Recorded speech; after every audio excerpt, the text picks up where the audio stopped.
కష్టపడదాం. ఏ విధంగా మొన్న కష్టపడ్డారో తప్పనిసరిగా అందరికీ వచ్చే పదవులు వస్తాయి.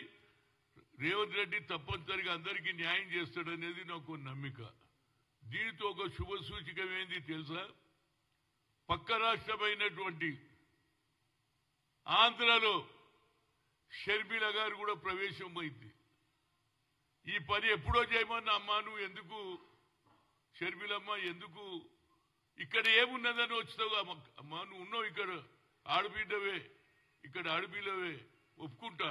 కానీ ఎక్కడనైతే పోగొట్టుకున్నదో అక్కడనే ఫైట్ చేస్తే అదేదో పాట ఉన్నది, ఏది ఆకులు రాలినంతే మళ్ళా పురుగు వస్తుందని ఒక పాట అయినా అక్కడ నీకు న్యాయం జరుగుతుంది. ఈ పని మొదలు ఎప్పుడో చెప్పిన అమ్మ నువ్వు ఇక్కడెందుకు అనవసరంగా టైం వేస్ట్ చేస్తున్నావు? ఫైనల్ గా షీ హాజ్ అగ్రీడ్.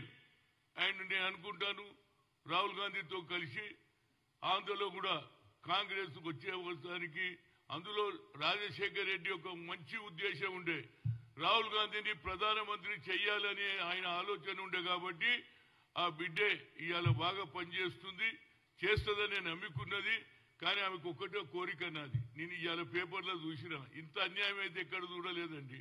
మహిళల మీద 8 మంది దౌర్జన్యం చేయడం, ఆమె ఫస్ట్ విజిట్ తప్పనిసరిగా ఆ కుటుంబానికి పోవాలి.